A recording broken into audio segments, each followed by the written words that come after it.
Bueno, muchísimas gracias. Para mí es un placer presentar esta primera mesa de experiencias, la IA en el sector público. Para ello, bueno, lo primero dar las gracias a Susana, a Juan y a Isaac, como no, por tenerme en su mente para poder estar aquí hoy. Y no solo como profesora, sino presentando estas jornadas. La verdad es que, bueno, la IA ya lo han dicho perfectamente en la presentación, no estamos hablando de futuro, estamos hablando de presente ya.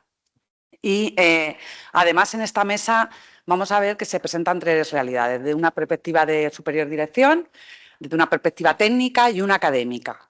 Lo que hemos hablado, heterogeneidad de los equipos que impulsan la IA, tan necesaria, ¿no? Y en este curso además se cuida especialmente esa visión.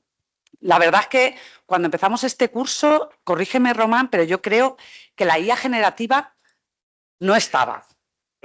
Entonces, y ahora, sin embargo, casi todos los proyectos que se están presentando son de IA generativa, porque es que antes el alumno que se aproximaba a este curso era desde un desconocimiento absoluto a la inteligencia artificial. Y ahora yo creo que casi todos, si levantáramos la mano, hemos preguntado a Copilot, a ChatGPT, a algo, ¿no? Entonces, y aunque no le preguntemos, voluntariamente nos responde. Entonces, es verdad que ha supuesto, como decía Román, pues una moda, todo el mundo habla de ella, pero es verdad que en el año 2024 sí que empiezan a surgir y a publicarse trabajos y estudios en el que advierten de que la tasa de fracaso en los proyectos de inteligencia artificial es el doble de la tecnológica, que ya es muy importante. Pensemos en obras, servicios tradicionales en la administración, y tiene esto aquí en otra dimensión, y aquí el ramalazo de control no me lo puedo quitar. ¿Por qué? Porque no nos podemos quedar atrás, eso está claro. Nadie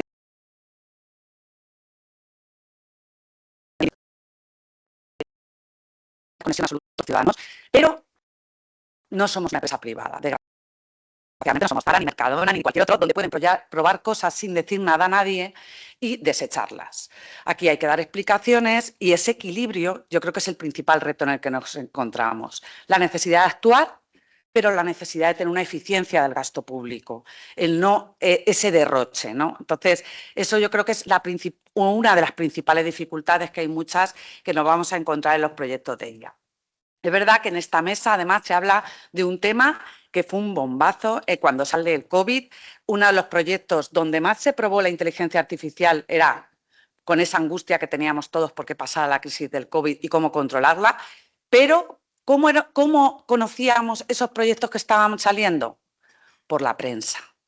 Claro, es en un momento de angustia donde la inteligencia artificial te puede ayudar a solucionar un problema que nos preocupaba a todos, está bien, pero hoy día, con mayor sosiego, entendemos que no debe ser la forma. Y es verdad que ahí nos estamos planteando muy mucho pues cómo tiene que actuar y cómo debe empapar. Y además, como decía Susana, muy marcados por el marco europeo, donde ha dado un especial protagonismo y un especial énfasis al tema de salud, donde se ha aprobado el Espacio Europeo de Datos de Salud, que es un marco jurídico que busca crear un sistema interoperable y que además incide cuatro factores. Uno, empoderar a los ciudadanos, como no puede ser de otra manera, mejorar la atención al paciente, fomentar la investigación y la innovación y garantizar seguridad y calidad. Para ello, bueno, pues tenemos tres componentes, además de sanidad, de servicios proactivos, por supuesto, de mejorar la atención al ciudadano, y también la visión académica, que me gusta mucho porque es una de las cuestiones en las que vamos a incidir en la inteligencia artificial. Y además creo que es un hándicap para los que estamos en la administración pública.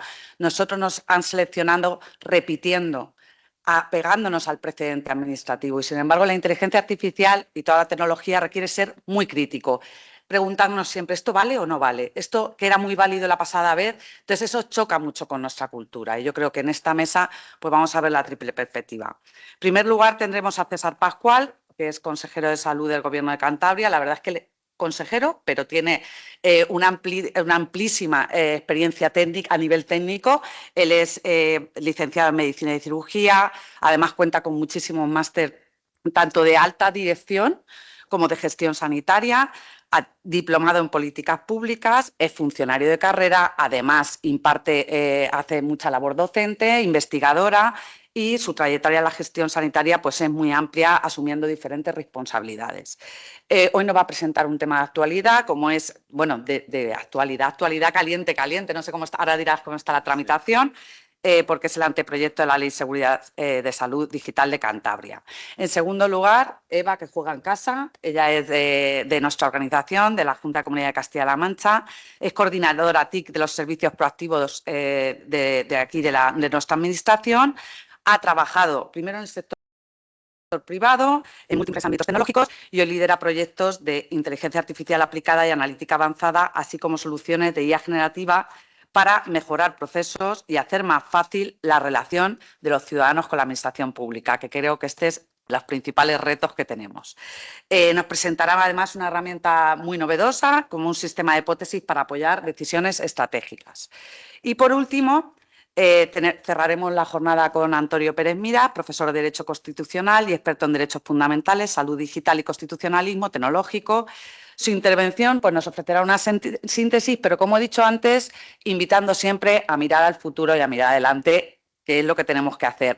En este curso de Inteligencia Artificial y Derecho Administrativo, más que conocimiento adquirido, son actitudes. La actitud, la nueva habilidad que tenemos que adquirir de estar en permanente cambio y alertas ante lo que nos rodea para adaptarnos. Así que, sin más, muchas gracias y dejo al primer ponente. Buenos días. Muchísimas gracias, en primer lugar, por haberme invitado a compartir con ustedes un proyecto ilusionante en nombre del Gobierno de Cantabria. Y quiero personalizar mi agradecimiento en Susana por la invitación a poder compartir y pedirle disculpas, porque cuando ella me invitó era un anteproyecto de ley y yo le dije, cuando vaya ya será un proyecto. Pues no, la semana que viene será un proyecto de ley. No hemos llegado a tiempo de poderle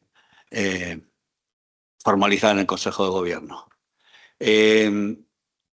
Esta norma que intentamos regular, este mecanismo de regulación que intentamos poner en marcha, no es tanto una norma tradicional como casi yo diría que es una ruptura con el pasado, porque vamos a regular un ecosistema nuevo que se está desarrollando, a veces sin darnos cuenta, y se ha citado aquí porque está presente, donde la tecnología no solo apoya al profesional, sino que está redefiniendo el concepto de salud. Y por tanto, nos estamos encontrando que no tenemos un mínimo marco regulatorio, a pesar de tener muchísima regulación, sobre todo europea. Pero no teníamos, y esa fue la idea que subyacía debajo de emprender la creación de una ley de salud digital en Cantabria. Porque la salud digital hoy ya no es un complemento del sistema sanitario, no es un complemento no es una palanca en la que... No, salud digital ya es un concepto, es una nueva gramática, y lo que pretendemos con la ley es hacer la sintaxis para regular esta gramática en la que estamos trabajando. No tenemos antecedentes, por tanto, como primera norma, pues nos atrevimos a intentar regular todos los ámbitos, que fuera una norma integral, y nos permite ciertos atrevimientos de ser primera norma, porque al no tener antecedentes puedes hacer cosas que a lo mejor cuando eres la tercera o cuarta ya no te atreves tanto a intentar regular. Pero hablamos de telemedicina, de inteligencia artificial, de neurotecnologías, de derechos digitales, de gobernanza del dato, y la ley contempla todo ello.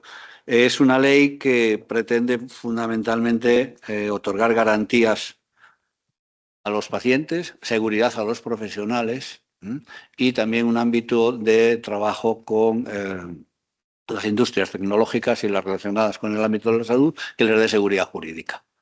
Porque muchas veces también uno de los problemas que nos estamos encontrando ahora con la implementación masiva de IA en nuestros sistemas es, por un lado, la necesidad de no generar incertidumbre, porque nosotros necesitamos evidencia. No podemos trabajar con ensayo-error, no nos podemos equivocar con un paciente y, por tanto, ese lujo no nos lo podemos permitir. Necesitamos generar evidencias y reducir incertidumbres. Y en esto necesitamos también que las empresas que colaboran con nosotros, que desarrollan las IAs y que vienen asociadas a tecnología, hoy en día cualquier tecnología que ya compramos, hasta la más nimia, ya viene con una IA incorporada. Entonces, que los profesionales la usen en mayor o menor medida, con mayor o menor éxito, no quiere decir que no estemos incorporando todos los días en cada compra que hacemos IAs a nuestro sistema. Y algunas de ellas pues no la tenemos claro hasta dónde nos están llevando, y eso era necesario articular un marco La verdad es que ahora, en este momento, el sistema sanitario es un modelo en el que pone la tecnología por delante de la necesidad real del paciente. Hemos venido de una racha de incorporar tecnología muy por encima de las necesidades reales del paciente y lo que aportaba valor real al paciente o no, al profesional en muchos casos, no en todos. A la organización en menos, pero al paciente realmente en muchas ocasiones no le aportaba ningún valor. Ningún valor la tecnología que estábamos importando. Y además, y se ha citado aquí, en silos. Cada hospital tenía sus silos, dentro de cada hospital, cada servicio sus silos, y dentro de cada servicio luego también en el ámbito de investigación, cada investigador tenía sus silos. Y ahora lo estamos viendo con la estrategia de genómica, que lo primero, vamos a genotipar a 50.000 personas en Cantabria, lo primero que hemos hecho, bueno, vamos a ver, vamos a recuperar la genómica que todos los investigadores tienen en sus ordenadores, que a lo mejor no tenemos que genotipar a 50.000. Y efectivamente nos damos cuenta que a lo mejor a unos 12.000 no tenemos que genotiparle, ya están genotipados, hay perdidos en los ordenadores de distintos investigadores que ya habían hecho esto por delante. Pues con el resto de la IA y con el resto de datos está pasando lo mismo. Y era necesario regularlo. Y esta incorporación de tecnología, al no estar en un marco estratégico definido previamente ni en un marco regulador, lo que ha dado es que, bueno, pues en este mundo hiperconectado y tecnológico que tenemos, sanitario, seguimos atrapados en un mundo de burocracia, del cual no podemos salir, si no intente pedir cita en cualquier sitio. O, por ejemplo, tenemos zonas rurales sin cobertura con población mayor, que es vulnerable digital, porque no accede de la distinta manera. Y, por tanto, incluyendo o afectando directamente a nuestro principio fundamental, que es la equidad. A esta población se está quedando sin equidad, sin derecho de acceso universal como todos los demás. Y, al mismo tiempo, pues estamos con unos escenarios un tanto distópicos, porque en el mundo sanitario nos hemos convertido en cosechadores de datos. Somos la mayor producción de datos del mundo, es el mundo sanitario. Y además con unos crecimientos exponenciales. Pero curiosamente, esta captación de datos, donde hoy en día además con los wearables y con todas las tecnologías, aunque no lo sepamos, cuando les enchufamos y les ponemos en marcha el reloj, nuestros datos de salud ya se están transmitiendo. Y dirán, no, yo no di permiso, sí, pues no te leíste esos papeles que vienen con la letra tan pequeña, y no sabías, pero enchufaste. Y al enchufar tu reloj, tácitamente tú has permitido que tus datos, tus latidos, tu frecuencia cardíaca, tu respiración, esté virtiéndose en algún sitio en la nube. No sabemos dónde, porque tampoco tenemos evidencia de dónde están terminando.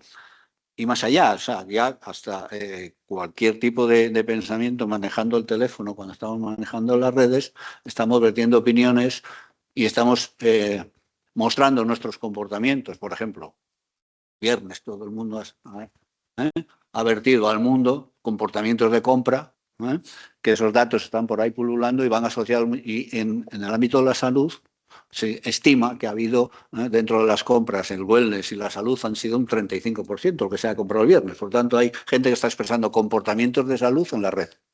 ¿Dónde están? Lo ignoramos, pero están por ahí.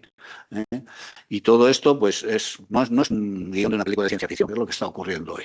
Por eso la ley intenta, en el ámbito de Cantabria, en nuestras competencias, no pretendemos suplir a nadie. Sé que hay un proyecto de ley de salud digital que tiene el gobierno, muy incipiente, que está ahí. Sé que hay algunos otros intentos de regulación, pero nosotros en su momento, hace año y medio, cuando decidimos emprender este proyecto, era en el ámbito de nuestras competencias y dentro de un ambicioso plan de salud digital que teníamos, necesitábamos regular.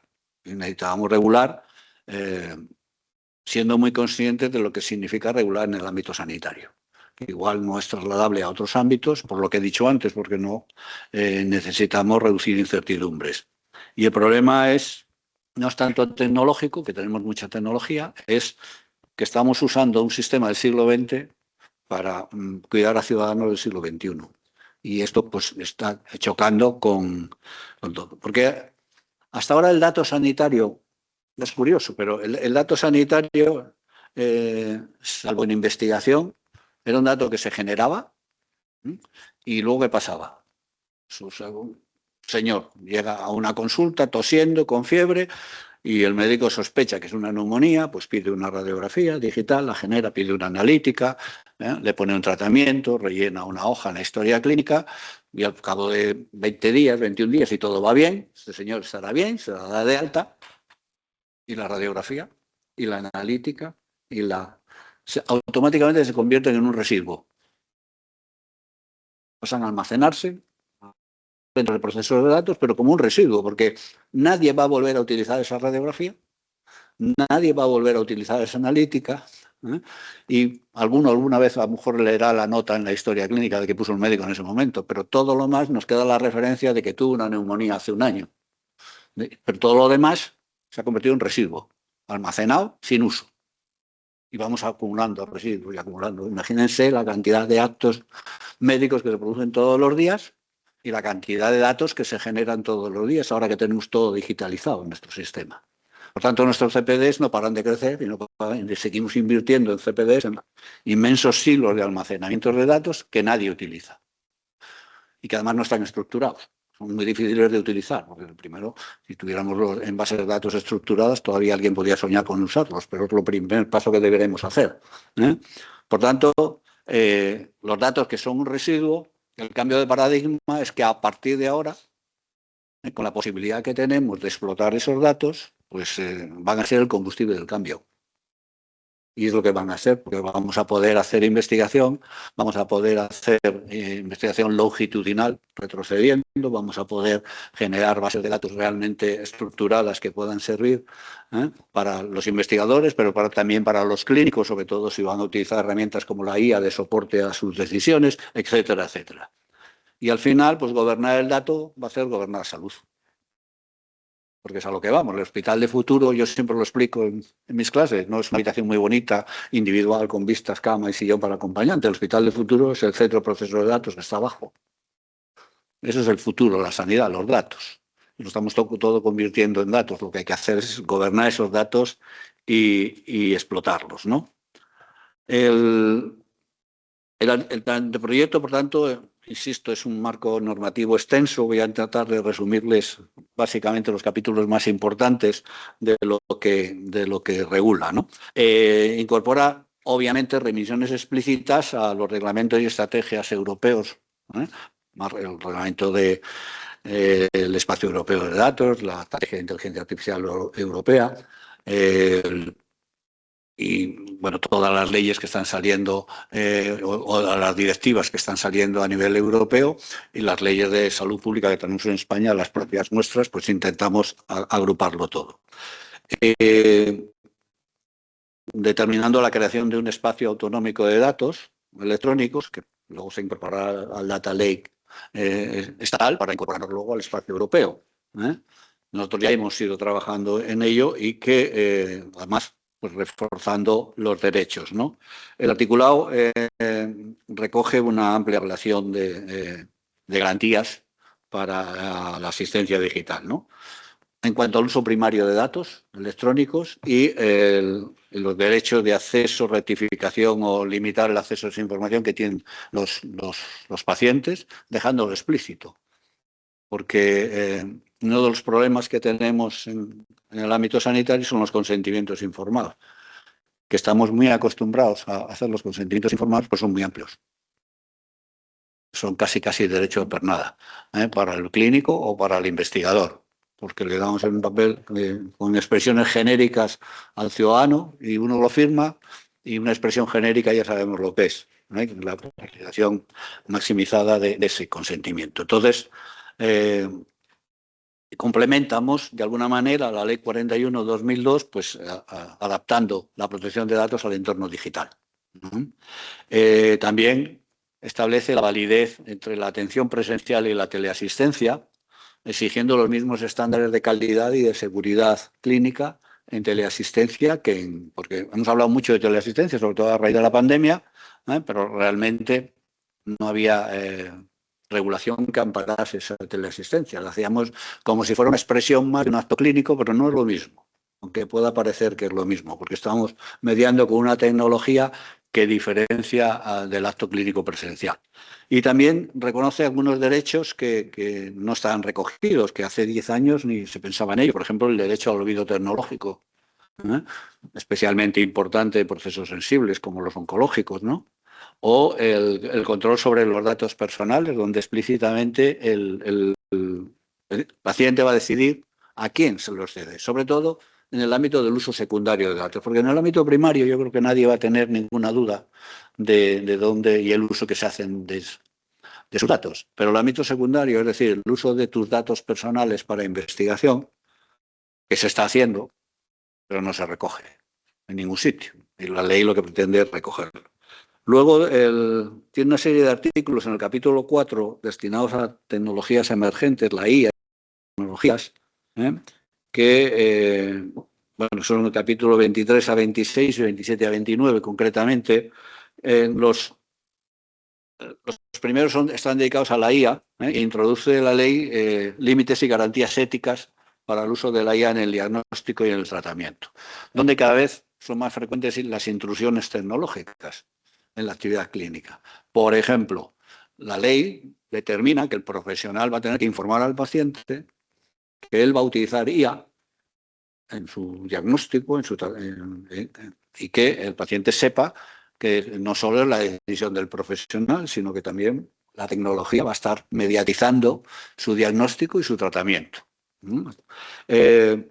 Preveemos también que el uso de la certificación obligatoria de algoritmos, aunque ya está previsto en otras normas, pero el registro de esas certificaciones lo creamos en Cantabria para tenerlo, la transparencia en y el deber de supervisión profesional. Es decir, alguien tendrá que supervisar, porque si no dejamos a libre albedrío. Para eso creamos una serie de comités éticos y profesionales vinculados a la regulación de...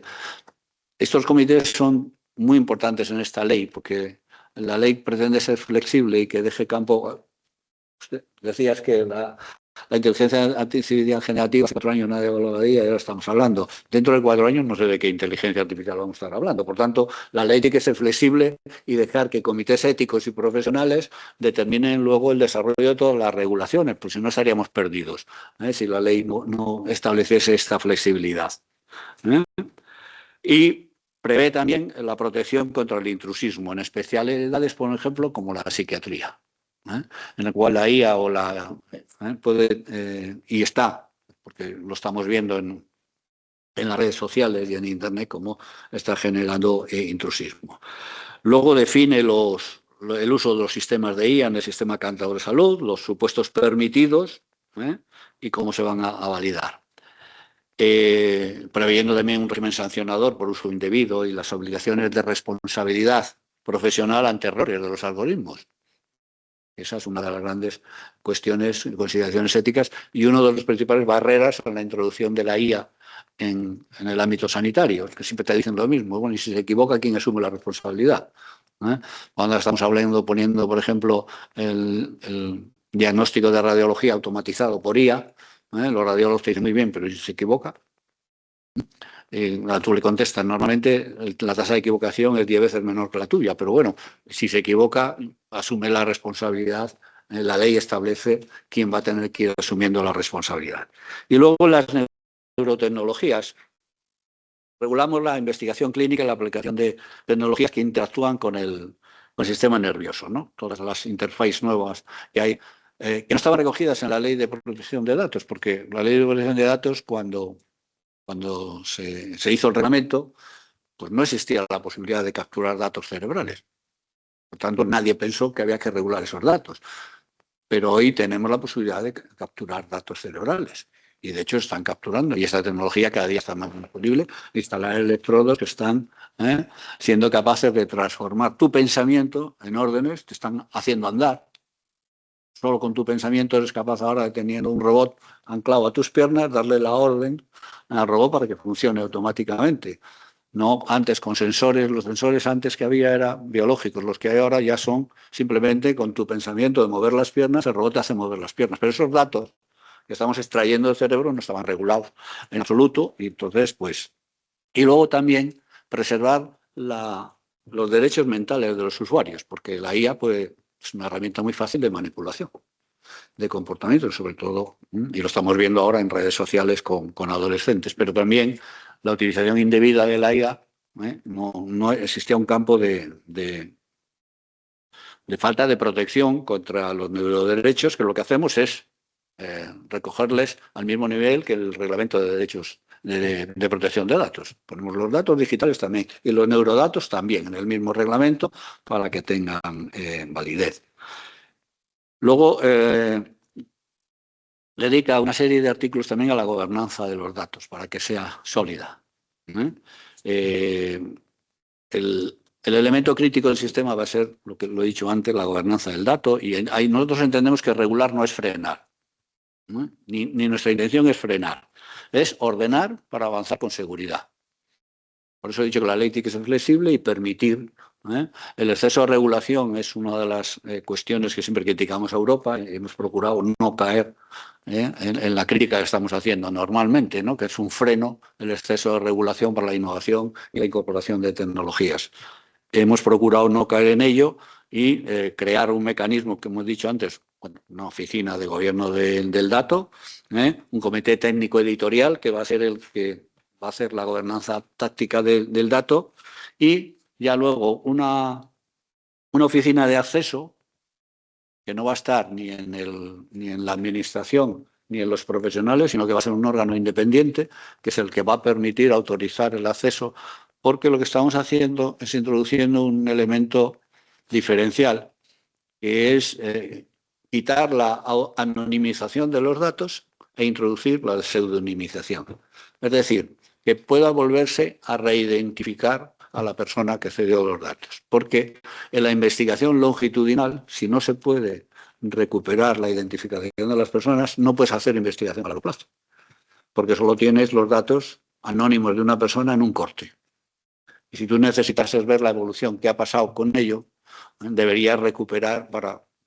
Pero alguien tiene que ser quien dé esa autorización, y no puede ser ni los investigadores, que van a querer recuperar los datos siempre, ni la administración, que puede tener un sesgo a la hora de autorizar esto. Entonces determinamos la creación de un comité de datos y ética para asesorar, y un órgano independiente que será el que autorizará, se solicitará. Necesitaríamos para este proyecto de investigación saber qué pasó con esta población 10 años después de que se hizo tal intervención.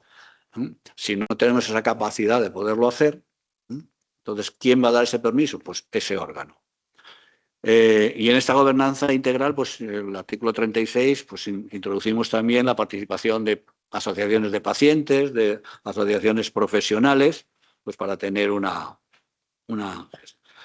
Y luego, voy a ir resumiendo porque no me quiero hablar de tiempo. También introducimos un principio básico, que es que la innovación, cualquier innovación, solo es legítima si es segura, si es equitativa y es compartida.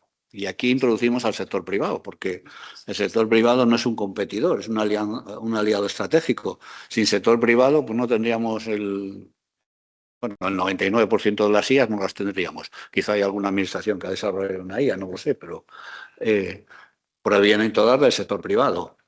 Entonces, la salud digital realmente rompe fronteras entre lo público y lo privado. Y el objetivo es, pues, democratizar de alguna manera la innovación, porque el conocimiento pues, realmente no tiene titularidad jurídica, tiene utilidad social, pero el conocimiento en ninguna manera. Y por tanto le damos entrada. Y luego en la innovación y en la experimentación, que hay que hacerla, aunque ya he dicho, como he dicho antes, nosotros a nivel clínico no podemos utilizar el error en la experimentación, no nos lo podemos permitir, pero en otras cosas sí. Y incorporamos en las disposiciones, en el artículo 4, los sandbox regulatorios y los desarrollamos. Y que nos permitirá, pues eso, trabajar con empresas y con instituciones en nuevos servicios digitales en entornos muy controlados antes de su regulación definitiva.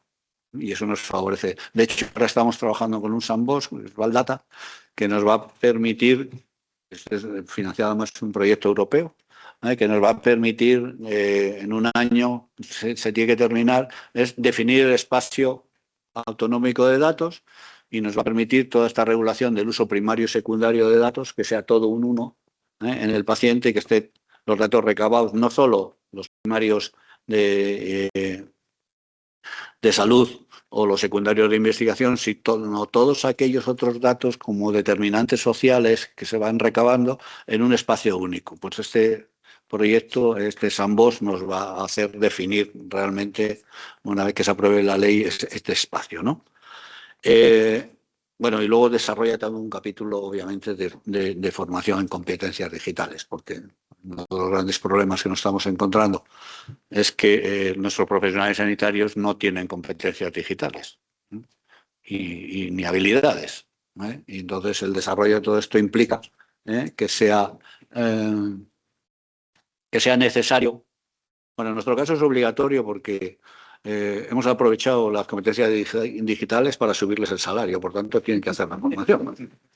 Tienen 2 años, y si no que no certifique que ha adquirido las competencias digitales, pues tendrá que devolver 400 euros al mes, porque si no, esto no... Bueno, había que poner un incentivo para las competencias digitales y por tanto es una apuesta, es anterior a la ley, pero también lo recogemos en la ley, ¿no? En definitiva, que creemos que este anteproyecto pues, es robusto técnicamente y tiene una robustez también legal, que creo que es destacable, incorpora todos los estándares que les he dicho, europeos, nacionales, regula nuevas cosas, establece un sistema de gobernanza. Bueno, en definitiva, creemos que es un proyecto que sé que ha generado expectativas, pero que también invita a todos a hacer algo que la ley no va a poder hacer ella sola, que es convertir la tecnología en confianza. Porque, en definitiva, en salud, gran parte de la asistencia sanitaria que hacemos, además del conocimiento, se basa en la confianza. Y la confianza es en los profesionales sanitarios, en el acto íntimo que tú tienes con un profesional sanitario, que no es lo mismo que el acto social, que como colectivo la sociedad pueda tener confianza o no en la profesión, pero cuando cierras la puerta a la consulta, ahí hay un acto de confianza plena y ahí hay que hacer que la tecnología pues, se convierta también en un aliado de esta confianza y la confianza en salud. Nada más. No me he pasado el tiempo, creo. Muchísimas gracias. Gracias, consejero, por este repaso a la ley. La verdad es que, oye, tenemos una aproximación y además ya has adelantado algo que era propio del debate, porque una pregunta era cómo vais a convencer a los médicos, que todos hemos ido a la consulta y es un colectivo que habrá de todo, no es bueno generalizar, pero es verdad, un poco verde en tecnología, pues a invitarlos a sumarse a este proyecto tan interesante y bueno, ya ha desvelado una de las claves, o sea que muy bien. Bueno, pues a continuación, sin más, luego si queda tiempo debatiremos, ¿no? Y Eva, ¿puedes empezar? ¿Te dejo yo aquí? Pues allí, vale.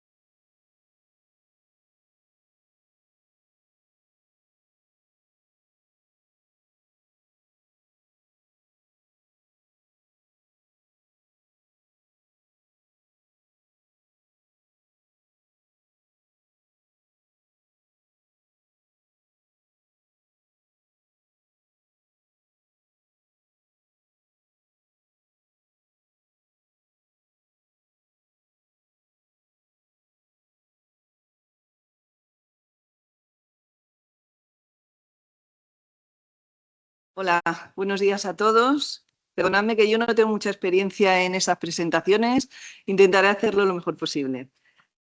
Como ya han dicho, soy Eva Oliver y trabajo en el Servicio de Inteligencia Artificial Aplicada de la Junta de Castilla-La Mancha.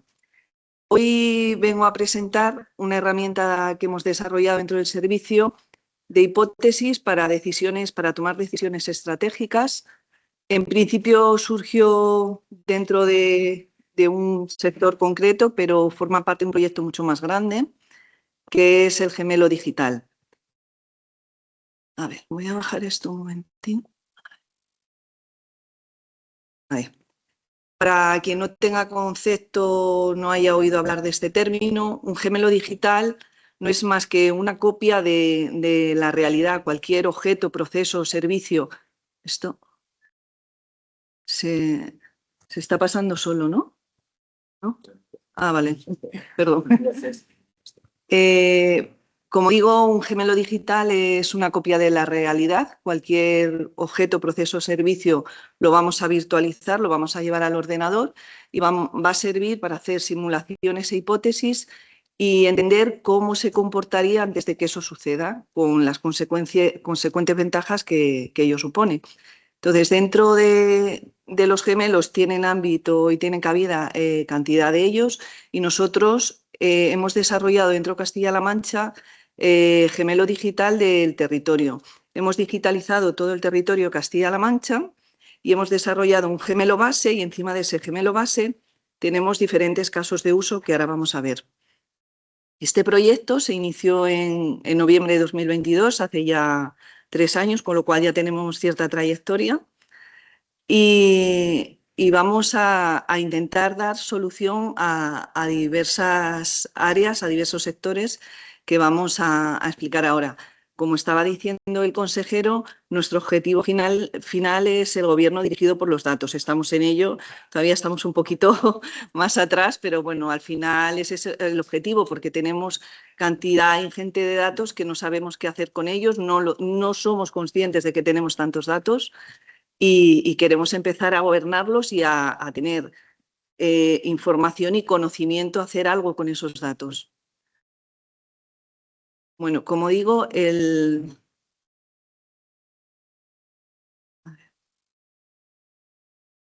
ahora. Uno de los gemelos digitales que hemos desarrollado es el gemelo digital energético, y con este gemelo lo que intentamos es entender cómo se produce, se consume y se aprovecha la energía en el territorio. Se dice fácil y no es tan sencillo. Hemos desarrollado distintos casos de uso, y en la imagen, por ejemplo, lo que estamos viendo es una calculadora de potencial solar de todos los edificios, en este caso, pero también lo hemos hecho con todas las parcelas de la región. Es decir, nosotros podemos ver en cualquier tejado de la región el potencial que supondría, cómo se podría aprovechar teóricamente si ponemos unas placas solares en ese tejado, cuál sería la energía aprovechable a lo largo del año. Hemos realizado también análisis de consumos y balances eléctricos a diferentes escalas territoriales, también lo hemos hecho a nivel nacional, y hemos detectado mediante modelos de Deep Learning las instalaciones de placas solares en todo el territorio. Esto lo hemos hecho a través de las imágenes. Evidentemente nos quedan cosas por mejorar porque también depende mucho de la calidad de las imágenes. Uy, no sé qué pasa aquí.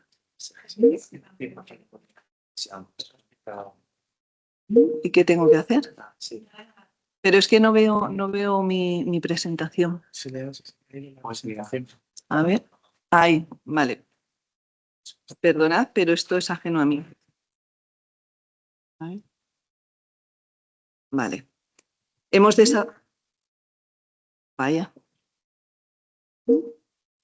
Es como si le llamara a alguien. Sí, es como que está llamando a alguien, entonces. Sí. ¿No? Se ha ido la conexión. Se ha ido la conexión. Yo no. ¿Te has quedado su red?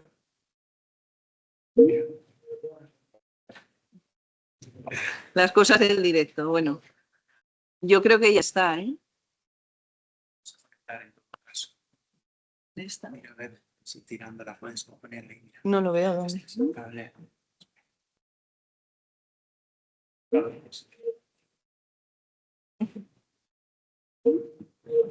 Vamos a ver. No pasa nunca, ¿eh? Pero hoy pasa.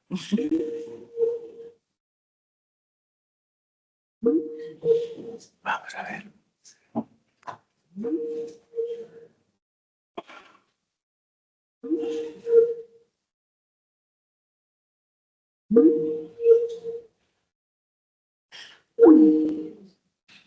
Mejor salir y entrar, ya está.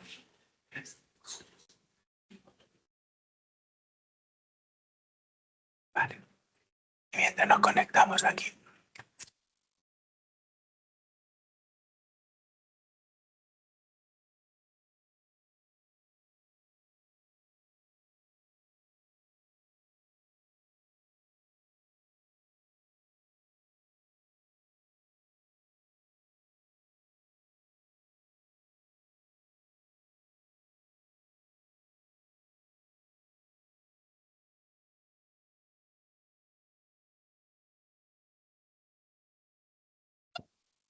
Ya estamos al principio.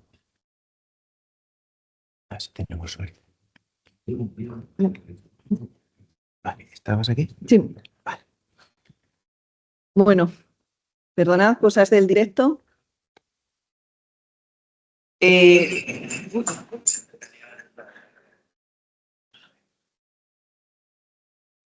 ¿Ahora?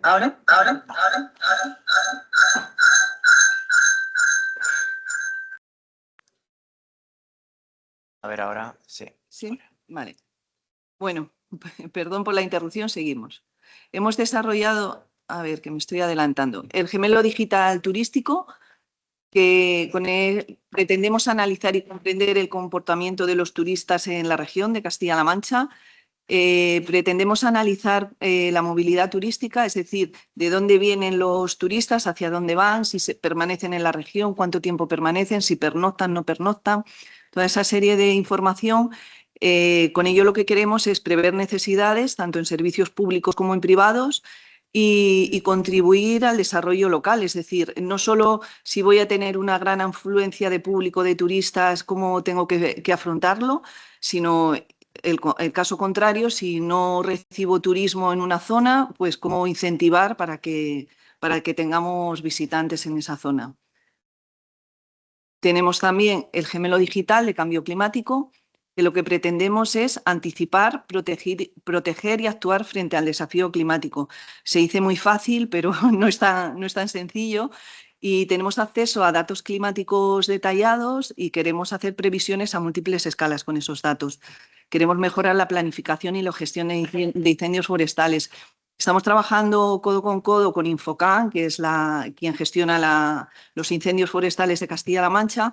Hemos desarrollado una aplicación que estamos muy orgullosos de ella, que es una interfaz urbano-forestal que le permite a los técnicos de extinción de incendios, cuando van a un incendio, pues determinar incluso a nivel de una sola casa aislada, saber que ahí hay una vivienda y poder ir a ese lugar, no ignorar esas zonas que pudiesen estar más ocultas entre la vegetación.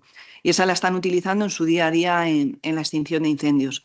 Tenemos también, monitorizamos la desertificación del territorio y la degradación del suelo con este gemelo, y estamos simulando diversos escenarios de inundación.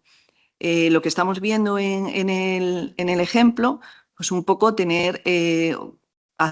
intentar tener medidas preventivas y respuestas adecuadas en el caso de que se produzcan. En este caso, por ejemplo, no lo hemos hecho de toda la región porque lleva mucho tiempo de cómputo, de cálculo, y lo hemos hecho para determinadas zonas concretas.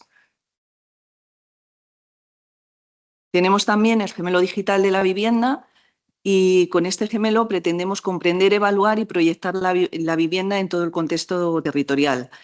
Existen cantidad de variables y podemos encontrar en diferentes fuentes públicas datos sobre vivienda. Nos vamos a Catastro y lo vemos. El problema que existía aquí era que eran diversas fuentes y en muy diversos formatos. Aquí lo hemos aglutinado, pues, cantidad de datos como puede ser el año de construcción, la ocupación de la parcela, si se ha hecho o no una reforma, el estado de la construcción, cubiertas, fachadas, etcétera. Y con ello, entre otras cosas, pretendemos facilitar la valoración inmobiliaria, la planificación urbana y la sostenibilidad residencial. En la imagen, por ejemplo, estamos viendo el porcentaje de viviendas vacías en la región, en Castilla-La Mancha. Lo que aparece en rojo son aquellos municipios que tienen un mayor porcentaje de vivienda vacía, entre un 41 y un 73, creo, por ciento. Y lo que aparece en gris es porque no tenemos datos, ya que esto procede de fuentes públicas, que se obtiene a través del consumo eléctrico, y por temas de protección de datos no se proporciona a municipios de más de 1.000 habitantes. Pero bueno, es importantísimo para determinar y tomar decisiones estratégicas en relación a municipios que tienen mucha vivienda vacía.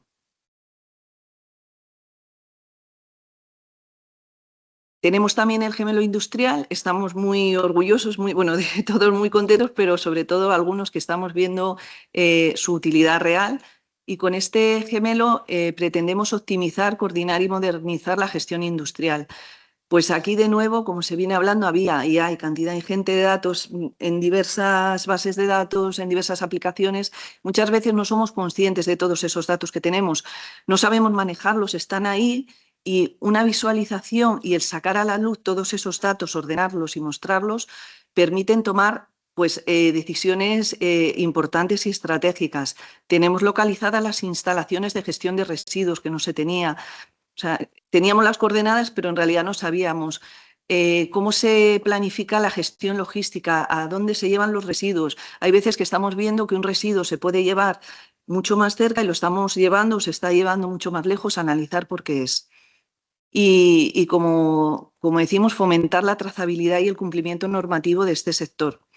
Aquí también tenemos desarrollada una aplicación que es para el cálculo de rutas óptimas. En el caso de los puntos limpios móviles, lo que se pretende con la aplicación es determinar una ruta óptima para un camión que tenga que hacer un recorrido, saber cuál es el recorrido óptimo por lo evidente, por la mejora de tardar lo menos posible y contaminar lo menos posible. Lo estamos utilizando en este gemelo industrial, pero se puede utilizar en cualquiera porque es totalmente horizontal. Y finalmente tenemos el gemelo digital de reto demográfico y la herramienta que vamos a ver hoy surgió dentro de este gemelo, pero ya no es exclusiva de este gemelo porque es totalmente horizontal, extrapolable y vamos a ver que también lo estamos utilizando con los incendios forestales. El gemelo de reto demográfico pues, pretende comprender, predecir y actuar con precisión frente a la complejidad demográfica que no es poca. Queremos simular escenarios y evaluar los impactos territoriales. En este caso, por ejemplo, estamos viendo distintos índices de población, como puede ser el envejecimiento, la longevidad, el reemplazo, la dependencia. Y lo que vemos en rojo es el envejecimiento. Tenemos ahí datos de 20 años y en esos 20 años la imagen está tomada de 2024, es de 2003 a 2022 y la verdad es que es bastante, por lo menos, impactante ver cómo envejece la población. Entonces, no sé si se pueden, eso lo sabrá quien tenga que decidir, si se pueden tomar medidas o no a este respecto, pero que tengan esta información, tengan ese dato y puedan actuar frente a ello. Como decimos, dentro de este gemelo surge la herramienta de simulación de hipótesis para el reto demográfico. ¿Qué pretendemos con esto? Pues pretendemos dar respuesta a la despoblación. Sabemos que Castilla-La Mancha tiene zonas despobladas y se intenta evitar que eso ocurra, intentar que la gente quiera vivir en esas zonas o al revés, gente que vive en esas zonas que no se quiera ir. Con esta herramienta pretendemos eso y otras cosas, dar servicios y sobre todo dar soluciones basadas en datos. Volvemos de nuevo al dato. Pretendemos identificar la cobertura de los servicios. La herramienta permite cualquier tipo de variables. En el caso del reto demográfico estamos trabajando con variables sanitarias y vamos a intentar identificar zonas con mejores o peores servicios con relación a estas variables sanitarias. Insisto, puede ser con cualquier tipo de variable. Entonces, esta herramienta es útil, la estamos utilizando dentro de la administración, pero si se quisiese, se podría poner a disposición tanto de empresas como del ciudadano, que pudiese ver visualmente qué coberturas tiene si decide movilizarse y desplazarse a una zona más despoblada. Y quiero destacar, muy importante, el reto técnico que nos ha supuesto el desarrollo de esta herramienta, porque de nuevo surgen la cantidad de datos que hay que manejar y no es trivial. Al principio se tardaban horas, incluso días, en estos cálculos que vamos a ver que se realizan en 1, incluso 2 minutos máximo, y todo se ha hecho gracias a utilizando técnicas de renderizado avanzado, entre otras, ¿vale? Pero esto para optimizar el rendimiento y la agilidad de la aplicación. Las características de esta aplicación, pues como venimos diciendo, queremos ayudar a la toma de decisiones tanto cuantitativa como cualitativamente. nos da igual el rol, pueden utilizarlo diferentes perfiles, desde una dirección para tomar una decisión o un técnico.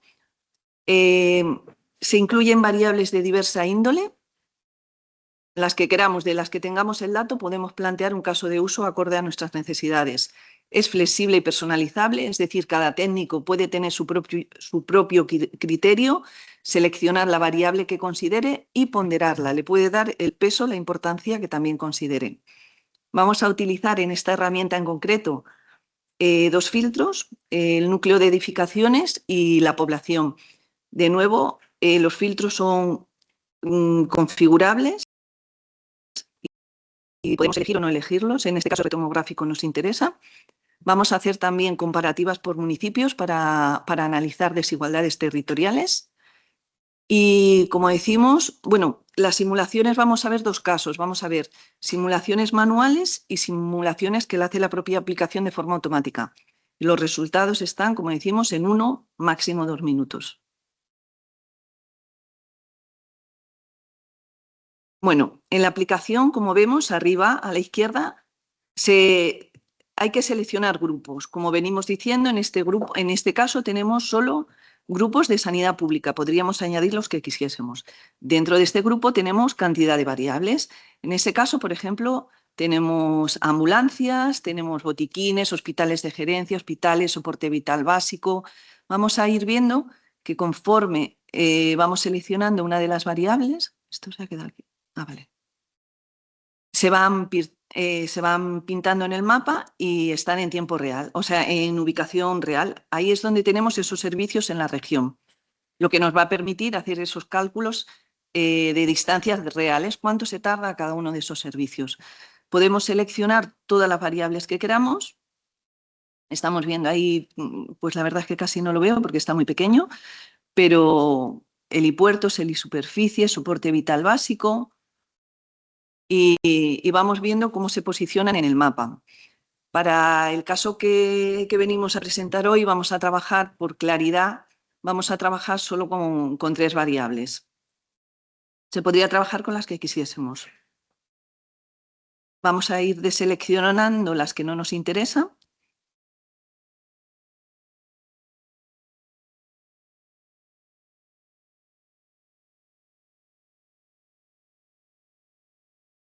Vamos a ir quitando las que no nos interesan y nos vamos a quedar con ambulancias,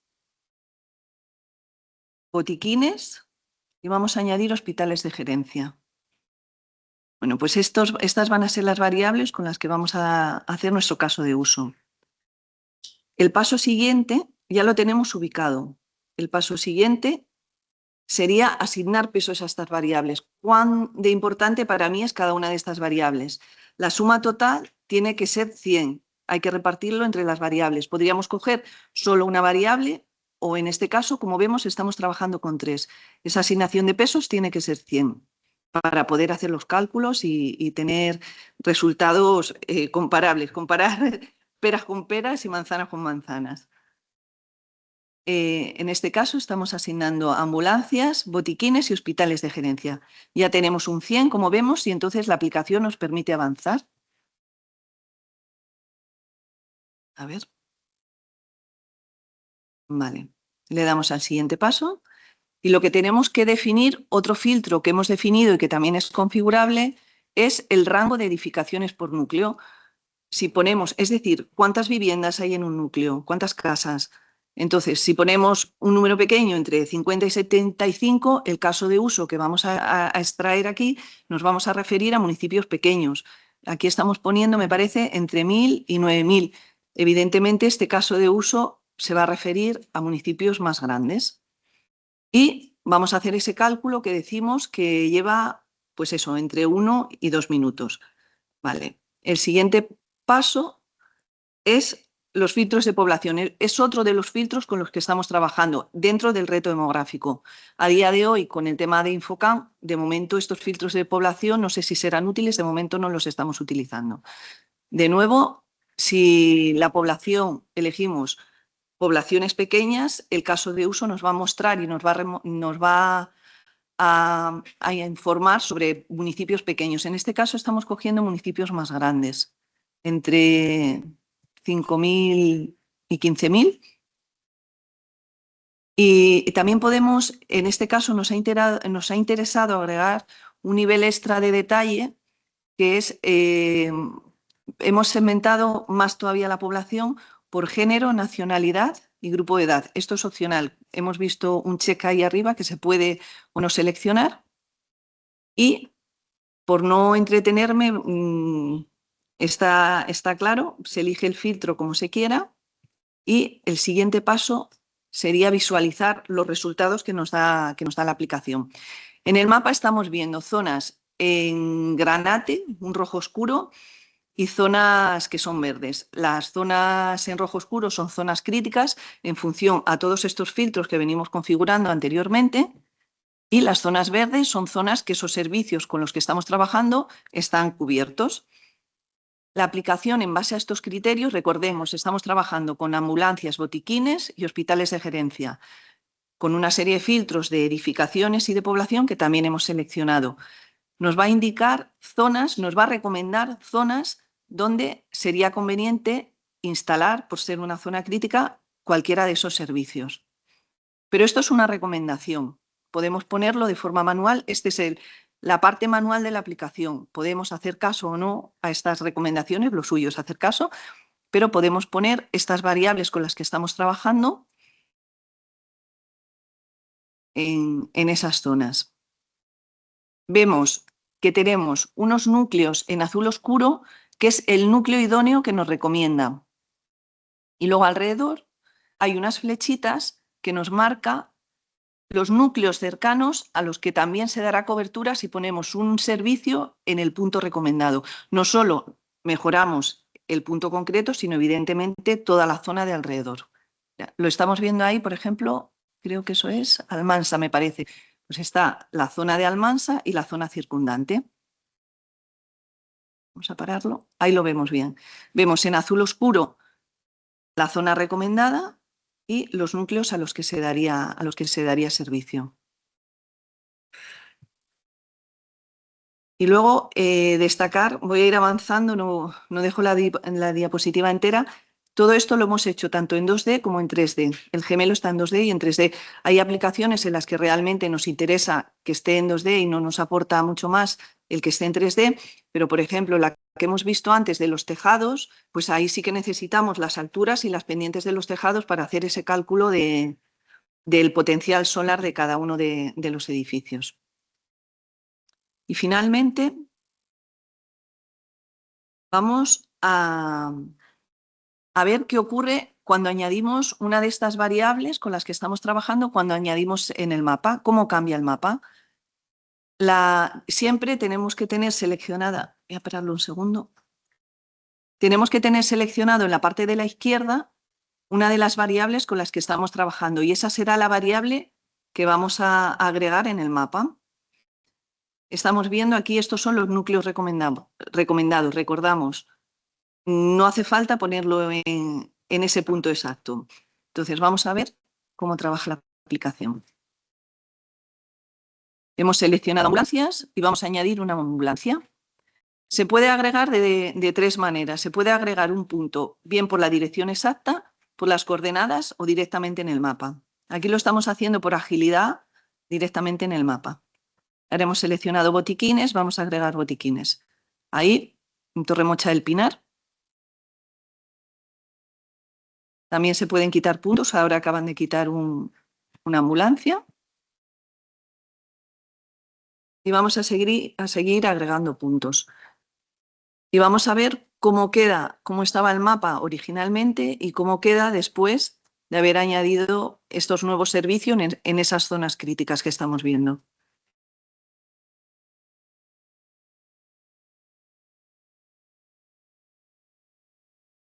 Ahora vamos a agregar otra ambulancia.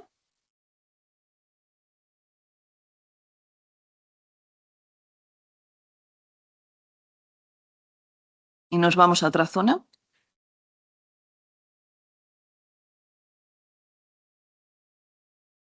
En este caso a la provincia de Toledo. Y vamos a agregar otra ambulancia.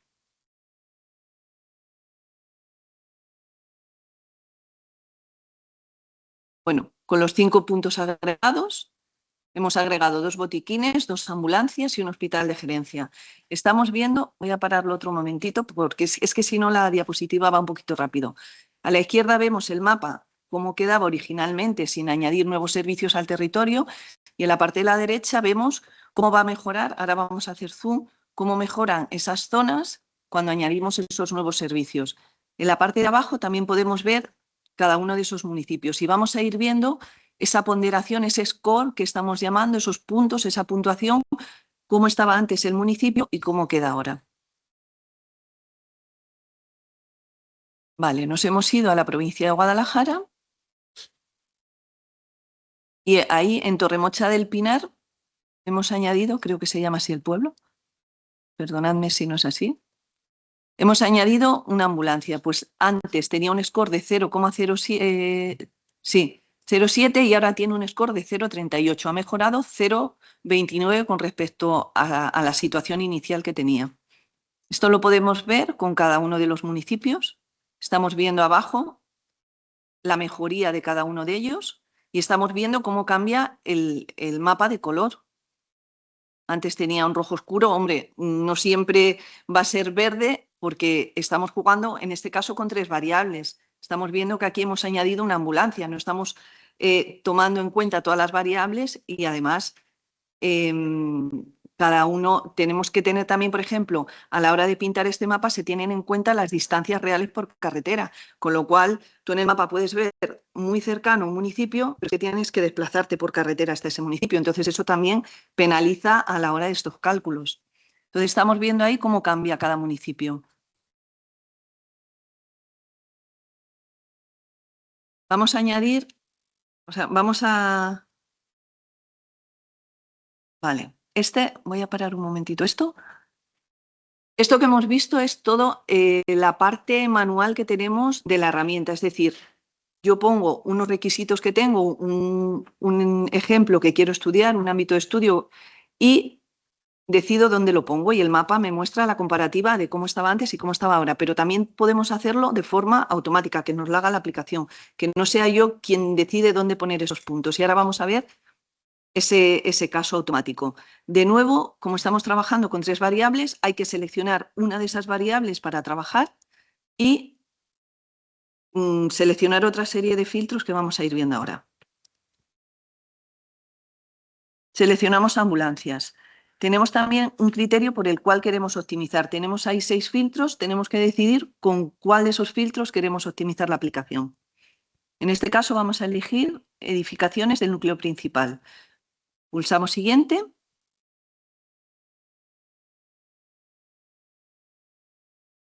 Y tenemos que decidir cuántos puntos queremos agregar en el mapa. En el mapa manual, si recordamos, hemos añadido 5 puntos. Aquí podemos decidir los que queramos, 1, 5, 10, 7, los que queramos. Hemos elegido 5 también. Y, de nuevo, la cantidad de edificaciones, como hemos hecho en el caso manual. Podemos seleccionar toda la región de Castilla-La Mancha, una provincia, 2 provincias, X, las que queramos. En el ejemplo que vamos a ver, vamos a seleccionar todo el territorio y le vamos a dar a ver esa simulación. Está trabajando. Voy a pararlo otra vez porque es que si no va un poquito de prisa. El mapa. Este es el mapa, como estaba originalmente. Y tenemos a la izquierda el resumen de la simulación. Las variables que hemos escogido para hacer este caso de uso, para que la aplicación nos demuestre cómo quedaría el territorio. Hemos seleccionado añadir 5 ambulancias en el territorio, el criterio de optimización, que son edificaciones en el núcleo principal. Hemos agregado 5 puntos, por eso si vemos abajo en el mapa, vemos una línea temporal que empieza en un 0 y acaba en un 5. Acaba en un 5 porque hemos seleccionado 5 ambulancias que queremos agregar. La población que hemos elegido y hemos elegido todo el territorio Castilla-La Mancha. El punto 0 es la situación inicial y nos va a ir mostrando en cada uno de esos puntos qué zona nos recomienda y cómo mejora esa zona.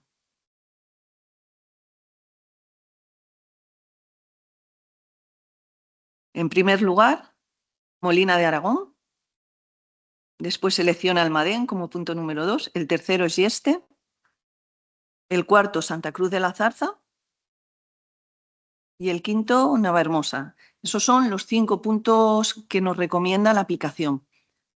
Si vamos a Molina de Aragón, arriba podemos seleccionar en el desplegable y vamos a ver cómo mejora Molina de Aragón con respecto a lo que tenía originalmente. Tenía un score de 0,07 y mejora a 0,53, una mejora bastante importante, mejora en 0,46. Si nos vamos a Almadén, que es el siguiente caso, en Ciudad Real.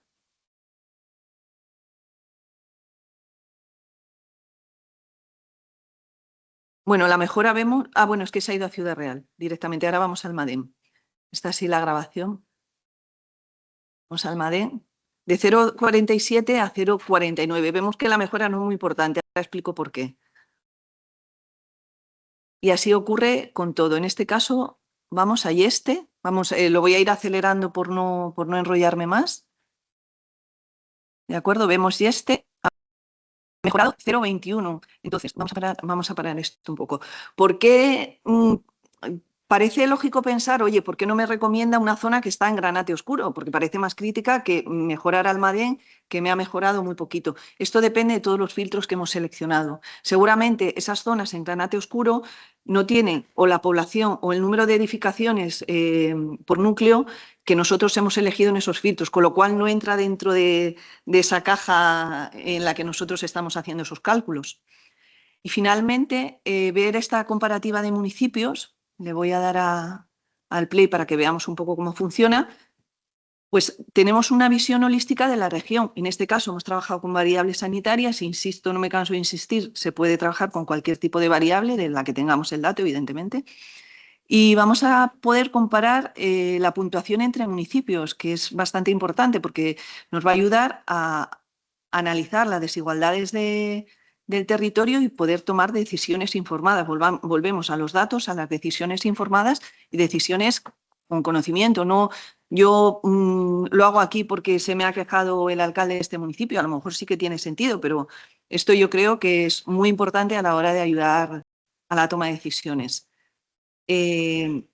Voy a avanzar un poquito más rápido porque me imagino que me estoy enrollando un poco. Finalmente, decir que estamos trabajando con Infocan también, con esta herramienta, y les estamos ayudando a determinar ubicaciones óptimas para las bases terrestres que tienen para la extinción de incendios. Es decir, ellos tienen unas bases desde las que salen a las distintas zonas donde tienen que apagar incendios forestales.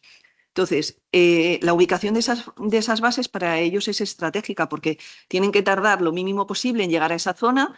Aquí ahora ya no estamos hablando solo de carreteras, como veníamos hablando en el caso anterior. Aquí estamos hablando de caminos, camiones especiales que tienen que llegar por determinadas zonas poco accesibles, incluso tienen que dejar esos vehículos y seguir a pie. Entonces, este es un caso de uso totalmente distinto.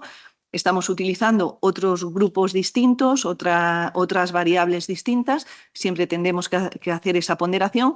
Como vemos, muy deprisa, estamos trabajando con variables, o sea, con grupos tipo densidad de incendio, probabilidad de incendio, continuidad de masas, etcétera. Entonces, el caso de uso este es diferente, totalmente diferente y realmente útil porque nos lo han pedido porque lo necesitan. Como conclusión, pues hemos desarrollado una herramienta que nos permite hacer un análisis y simulación de escenarios hipotéticos de todo el territorio de Castilla-La Mancha y pretendemos mejorar pues estos servicios en la región tomando decisiones basadas en hechos. Y nada más. Muchas gracias.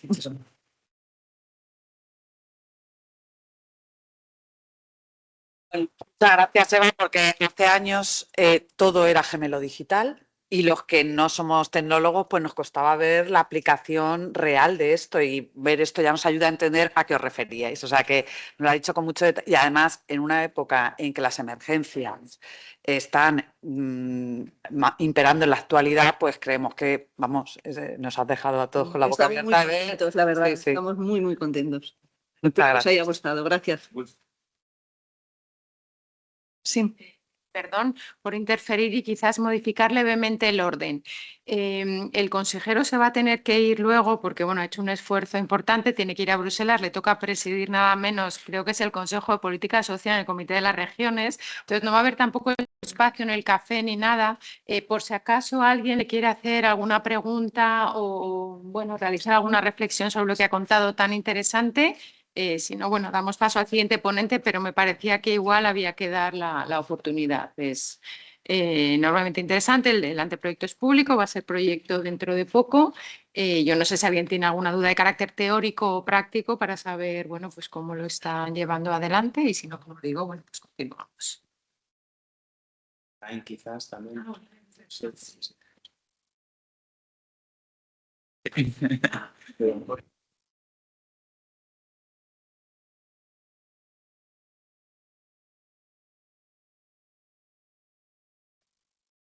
Bueno, pues aprovecho. Me ha encantado, enhorabuena por la ponencia y por el proyecto que estáis desarrollando. Voy a incidir un poco más, aunque lo has hecho de manera explícita, es en ese punto de incentivación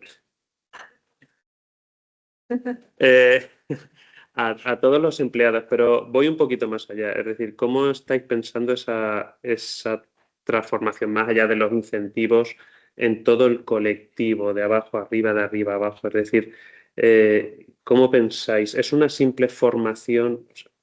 Y no es simple, por supuesto. ¿Estáis dándole algo más o buscando algo más en esa transformación? Obviamente esto es un proyecto de ley y es muy inicial, pero sí que me gustaría saber qué tenéis en la cabeza o algo más. Y bueno, estamos buscando que la formación en competencias digitales sea muy práctica para que lo puedan ver en el día a día de su uso profesional y de su uso personal.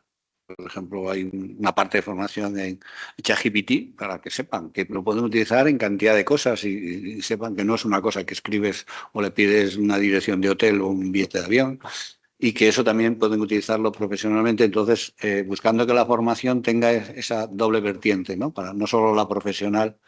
Y luego, como estamos incorporando de forma muy importante y masiva tecnología, pues para que ellos también vinculamos la incorporación de esa tecnología, la estamos incorporando a todas las comunidades, no es nada exclusivo nuestro, ¿no? Pero los asistentes para que no tengan que escribir la historia clínica y el médico pueda estar, o la enfermera pueda estar hablando con el paciente y al mismo tiempo se va transcribiendo la historia, ¿no? Y se va transcribiendo adecuándola a cómo él escribe. No se trata de un Word que lo pones a funcionar, sino que el sistema aprende cómo escribe ese médico en la historia y qué forma tiene de hacerla y va traduciendo la conversación con el paciente a la historia. Pues aprovechando la instalación de la tecnología, incorporamos la formación en competencias y habilidades muy vinculadas a eso. También estamos incorporando la inteligencia colectiva en atención primaria, para que muchas veces no solo es que la IA te busque en documentación técnica o en artículos publicados, sino que te diga tus compañeros qué están haciendo con un caso similar. Entonces dice, oye, pues mira, el 80% de los médicos de Cantabria pautan con este tratamiento en caso de que sea un varón de 48 años con neumonía o lo que sea. Esa es la inteligencia colectiva también. Tenemos ahí muchísima gente muy formada durante muchos años y a veces pues despreciamos. Y también pues entonces tratamos de vincular que las competencias y las habilidades en esa época vayan coincidiendo con la instauración de tecnología.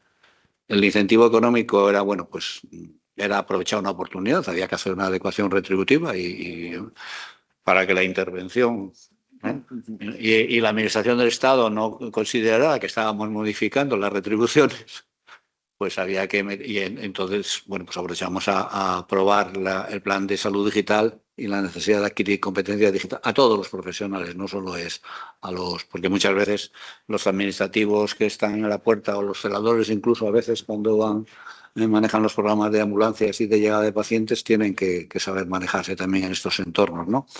El éxito o el fracaso pues dependerá del tiempo, lo que vayamos convenciendo a la gente de que esto va por ahí. Estamos haciendo mucha difusión, jornadas, congresos y reuniones sectoriales y más generales, pues irles diciendo, porque la implantación masiva de tecnología al amparo de todos los programas europeos está modificando también todo lo que es su trabajo diario, ¿no? Entonces, la gran queja es que la tecnología, sobre todo la informática, ha sido una barrera, y es verdad. Y es verdad. Entonces, todos los elementos que utilizamos de eliminación de esa barrera, pues son los que más éxito estamos teniendo en el corto plazo. Entonces, las cosas que te va haciendo el ordenador solo sin que el profesional tenga que perder tiempo con él y le va generando, pues lo mismo con la historia clínica, que a una supervisora de enfermería que le hagan las carteleras automáticamente, la dejen volver loca, ¿no?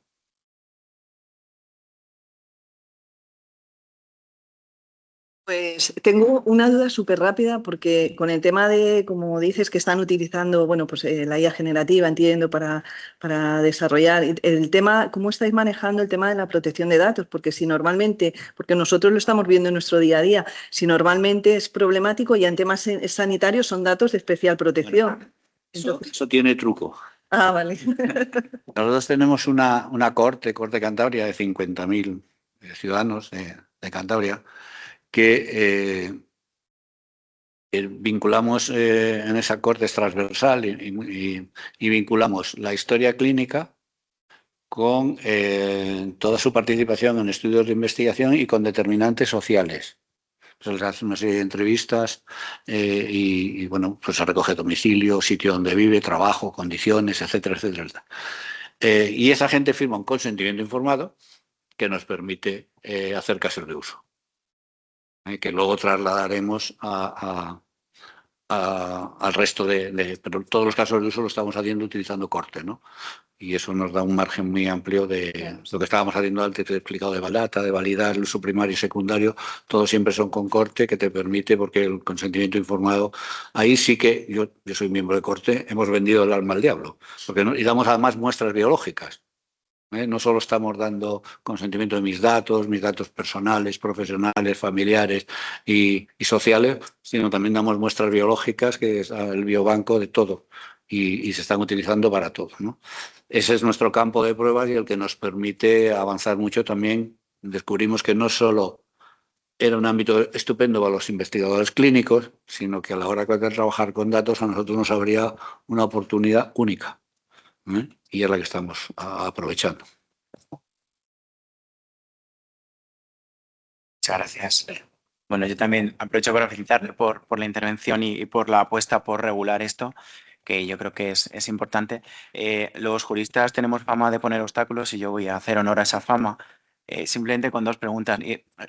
Uno de los riesgos que veo, no en el proyecto, sino en general, en abstracto, y más aplicado al ámbito de la salud, es el de despersonalización, deshumanización en la prestación de servicios públicos. Como confiamos en la tecnología y fiamos todo a la tecnología, esto hace que cada vez haya menos personas dando la cara.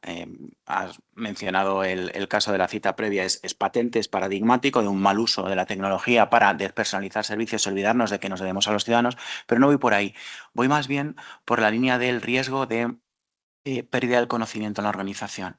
Y esto es paradójico, porque es verdad que la tecnología, en particularmente la inteligencia artificial, y ha quedado patente también en la segunda intervención, nos permite tener muchos más datos, manejarlos, gestionarlos y, por tanto, generar conocimiento y prestar mejores servicios, pero en la medida en que todo eso quede integrado en la máquina, con el paso del tiempo se corre el riesgo de que se vayan perdiendo profesionales que conozcan la materia y quienes se incorporan a este ámbito se fían plenamente de la tecnología porque la máquina funciona bien. Por tanto, ya no hablo de sesgo de automatización en cada decisión concreta, sino una especie de sesgo colectivo de automatización, ¿no?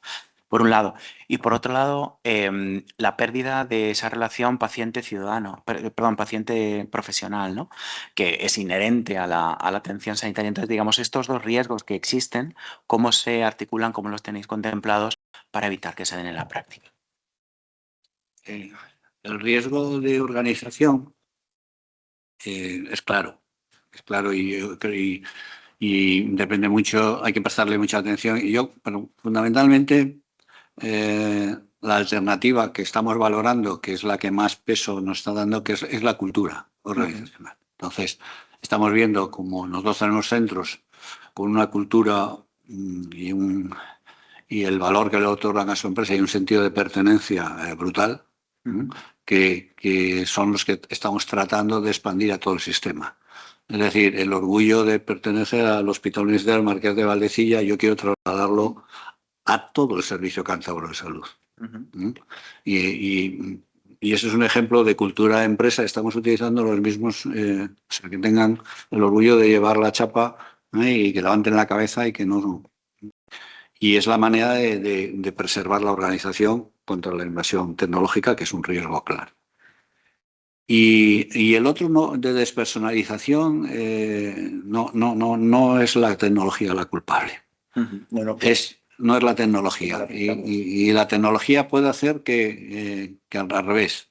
Puede ser una palanca porque te libera tiempo, que es lo que falta. El problema de la despersonalización es que estamos sometidos a una tensión asistencial brutal.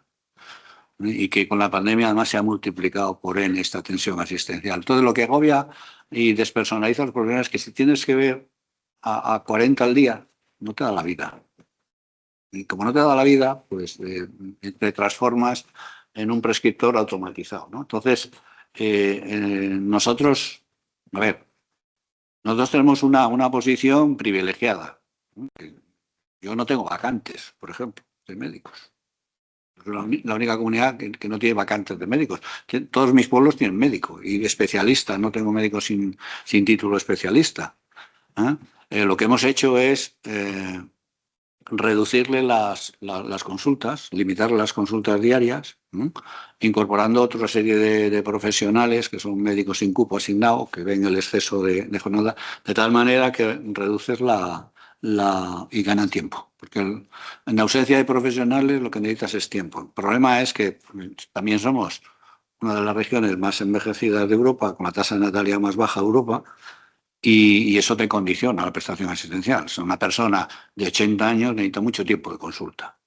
Y si el médico tiene 65 años, los dos necesitan muchísimo. No. En serio, ¿eh? O sea, es que no solo envejece el paciente, envejecen también los médicos. Y yo tengo muchos médicos con prórroga de jubilación hasta los 70. No ve el mismo número de consultas que un profesional de 30 años. Y si todos los pacientes tienen 70 o más años, no necesitas el mismo tiempo. Por lo tanto, y ahí la tecnología te ofrece pocas alternativas. También es verdad que en el ámbito rural muchas veces, más que su patología crónica y la verte todas las semanas, es para hablar de la primera comunión del nieto, porque realmente, o sea, tenemos una tasa de consultas médicas en este país que es asombrosa. O sea, en Cantabria todos los ciudadanos van 3 veces al año al médico. Eso es imposible. Eso es imposible. Pero no, miras el número de consultas que tenemos y es que no puede ser.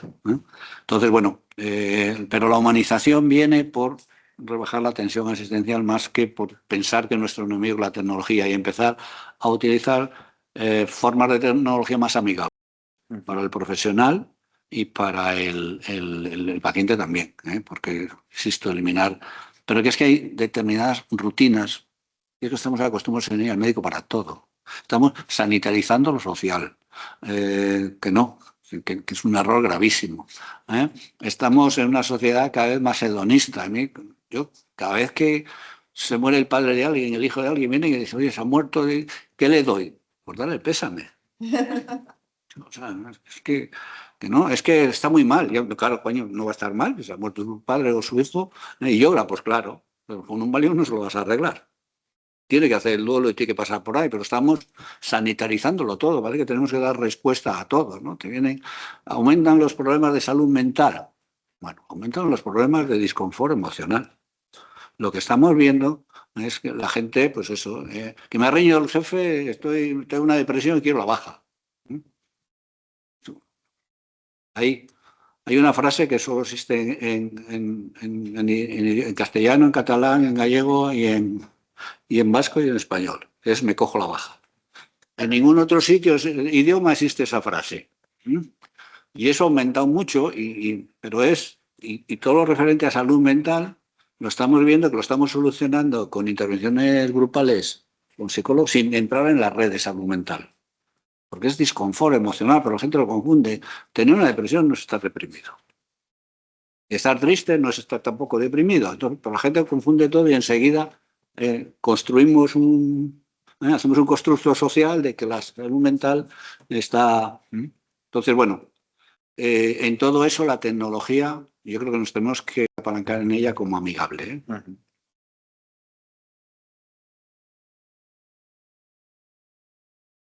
¿No? También, Sí, también. que es básico para implantar. Y tenemos que tomar decisiones por eso.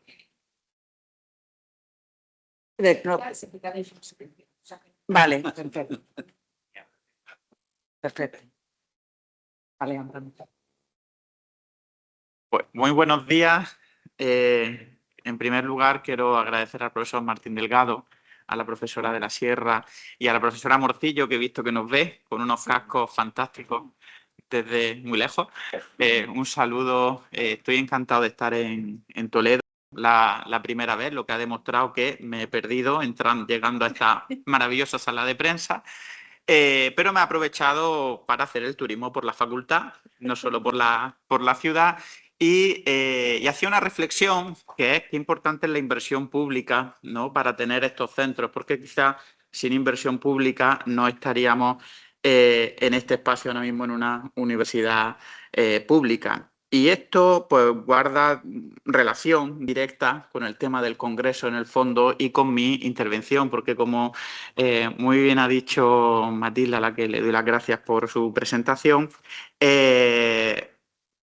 tenemos una mesa con un consejero, que ha sido un lujo poder escuchar a un consejero. Creo que todos tenemos que ser muy conscientes.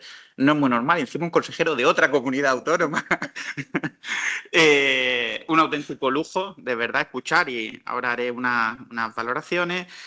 Un perfil técnico, y entonces estamos conjugando las dos cosas y luego viene el académico, ¿no? Y a mí me ha encantado que me presenten como perspectivas de futuro. Y claro, las perspectivas de futuro siempre tienen que ser elementos críticos, y quizás imagino que cuando me han hecho esta invitación y conociendo esta escuela que le tengo una estima académica muy alta, pues imagino pues, que querrán más bien un elemento crítico por mi parte, porque inicialmente a mí me habían dicho, no, vamos a hacer como una presentación del libro en el que ya participamos en Albacete, habla de tu capítulo y tal, pero yo estoy viendo que esto es otra cosa. De hecho, el título que me ha encantado, lo de a modo de síntesis y perspectivas de futuro, la palabra futuro está ahí. Claro, esto hace que yo en principio hablarles de la salud digital, y más después de haber tenido al consejero aquí directamente hablando de este pionero anteproyecto, próximamente proyecto de ley cántabro, pues claro, sería al final hacer una descripción del estado de la cuestión. Y como soy un poco taurino, pues yo prefiero ser un poco también torero y lanzarme, por tanto, como Miura, ¿no?, a hacer esa síntesis, pero sin olvidar al final de qué estamos hablando. Y yo creo, y voy a extraer aquí unas palabras clave que se han oído tanto en la mesa inaugural, como en las conferencias que me han precedido, que guardan muchísima relación precisamente con mi tesis central defendida en este capítulo del libro, con algunos matices. Que son... bueno, pues recordamos el título: el derecho a la protección de la salud y su adaptación a la sociedad digital, ¿no? Claro, ya se está hablando, estamos ante este cambio de paradigma. El propio anteproyecto de ley, por ejemplo, así lo manifiesta, ¿no? Jurídicamente yo me pregunto, ¿no sería mejor simplemente hacer una reforma de la Ley de Salud de Cantabria, introduciendo el elemento digital? Claro, aquí estamos justo en este cambio de paradigma que hace que nos centremos en poner el foco en que queremos adaptarnos.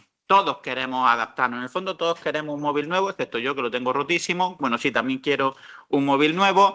En definitiva, todos estamos queriendo estar más o menos a la última de la tecnología. Y las administraciones públicas las primeras.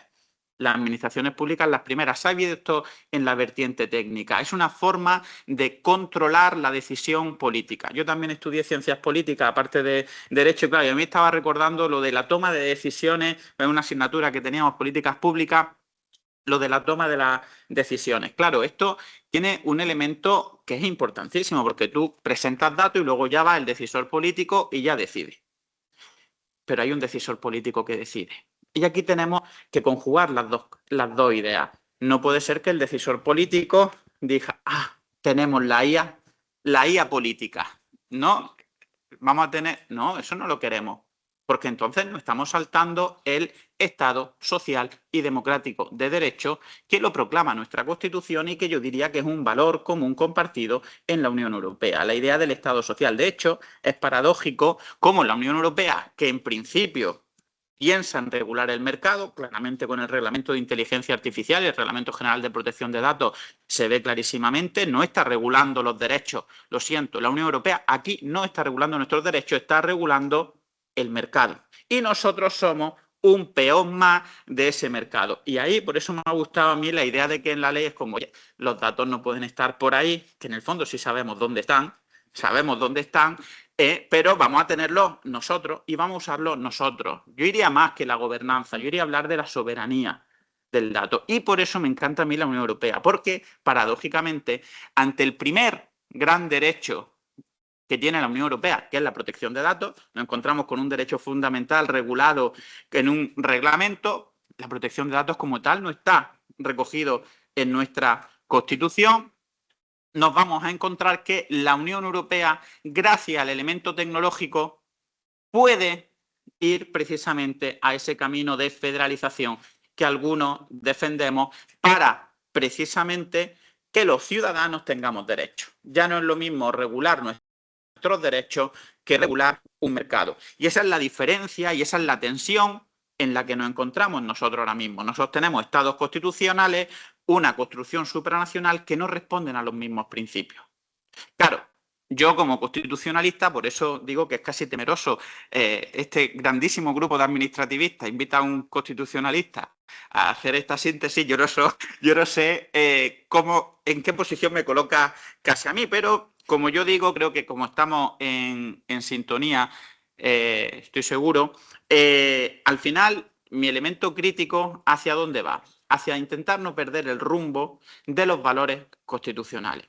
Porque yo personalmente sí considero que la irrupción de la sociedad digital puede romper el modo de vida constitucional, es decir, los valores constitucionales que todos nos hemos dado, y encaminarnos hacia otra cosa. Es lo que tiene estar en un momento disruptivo, en un momento de cambio de paradigma. Claro, aquí yo tengo que hacer la mención oportuna al profesor Balaguer con su famosa monografía sobre el constitucionalismo digital. Y claro, yo viniendo de Granada, pues claro, no voy a decir lo contrario. Es que precisamente el problema al que nos estamos enfrentando con la sociedad digital es que es una sociedad digital gobernada por grandes corporaciones globales. Claro, ahí la Constitución no encuentra su acomodo. Es como esa chaqueta que te pones y no te está bien. ¿Por qué no te está bien? Porque responden a principios distintos. Y lo estamos viviendo ahora en vivo y en directo, y lo estamos viendo todos, quien lo vea, como con nombre y apellido. Por eso digo que sí sabemos dónde están en realidad esos datos, porque hablamos de grandes corporaciones, pero son las que son las grandes corporaciones. Algunas entran, como la de ChatGPT, algunas quieren entrar al juego, en principio no, nosotros no vamos a ser así, y al final también están entrando, creo que lo leí ayer, antes de ayer, lo de vamos a empezar a poner publicidad en ChatGPT. Claro, eso, hay publicidad, ya no va a ser... No, cuando están diciendo publicidad quiere decir, sí, tenemos vuestros datos y los vamos a usar. Eso es lo que están diciendo. Y los vamos a usar además con un consentimiento informado que ya se podrán haber encargado los civilistas, los constitucionalistas, de haberle regulado en el ámbito sanitario, que aquí en el ámbito del mercado queda totalmente libre. Esta idea, por tanto, que no pretendo ser pesimista, por favor, no, para nada, simplemente lo que nos debe llevar es a afrontar esa visión técnica y esa visión política con las cautelas pertinentes de lo que implica la idea de un consenso que nos proteja a todos como ciudadanos. Porque, como recuerda el profesor Sánchez Barrilao, también mi maestro de Granada, al final el Estado social digital no está inventando nada nuevo. ¿Por qué no inventa nada nuevo? Porque el Estado social ya existe. Es simplemente introducir el elemento digital en las garantías de los derechos fundamentales. Pero es que esta es la historia de la humanidad. La historia de la humanidad es el ser humano ha tenido derechos que, conforme ha ido avanzando tecnológicamente nuestra sociedad, se han ido adaptando. La libertad de expresión no es lo mismo antes que después de la imprenta.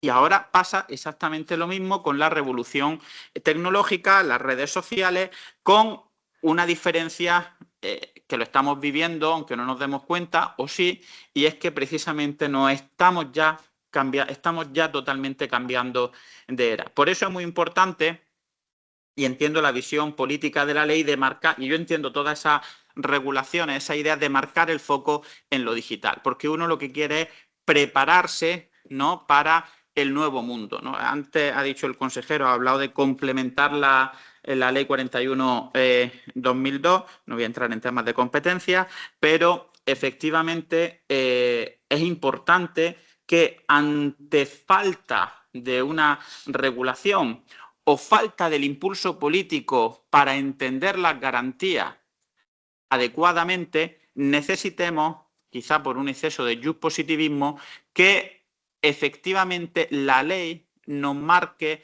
un camino, una regulación que al final, si seguimos siendo positivistas en la pirámide normativa, debe ser una continuación de un espíritu constitucional. Este es el momento peligroso en el que estamos viviendo y eso, cuando además vamos al ámbito de la salud, que yo también considero que el COVID lo ha cambiado todo. Antes estaba yo reflexionando cuando oía hablar también precisamente de esto del COVID.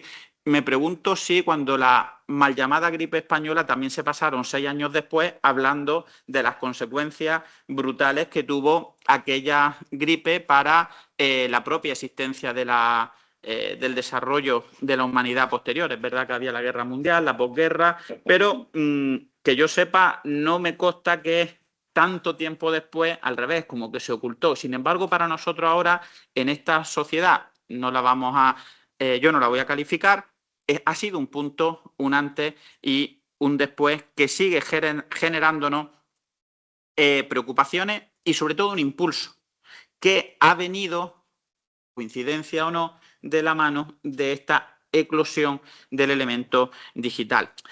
Esto se ve muy bien a nivel de la Organización Mundial de la Salud, en el que vemos que ya desde 2009 la OMS nos lleva hablando primero del concepto de telemedicina. Muy pronto se da cuenta que esto del elemento digital va a superar lo que es la mera distancia física, que es otra cosa, es otro mundo, ¿no? Pasa al concepto de cibersalud, pero enseguida supera el concepto de cibersalud y ya estamos en el concepto de salud digital, que creo que ha causado mucho más éxito, como prueba, por ejemplo, este anteproyecto de ley, que estoy segurísimo que que realizará lo que yo llamo el mimetismo autonómico. Ahora, de repente, todas las comunidades autónomas sacarán con copia y pega. Hay que pedirles, por favor, que en el copia y pega, que la IA que lo haga, cambie el nombre de Cantabria por la comunidad, por favor, ¿vale? Que nos podemos encontrar sorpresas. Andalucía, comunidad uniprovincial, no sé.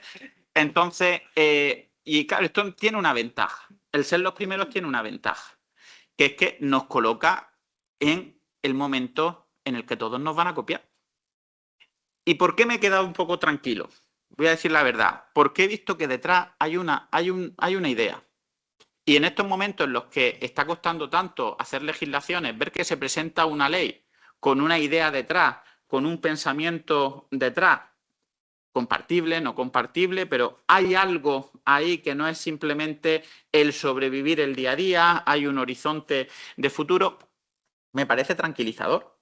Y sobre todo cuando estamos hablando de algo, como digo, que ya viene tratándose desde hace décadas a nivel internacional, que yo creo que es nuestro horizonte para seguir. De hecho, toda la estrategia de salud digital de la OMS, que termina precisamente este año, ha dado lugar a la estrategia nacional, la del Sistema Nacional de Salud, que termina el año que viene.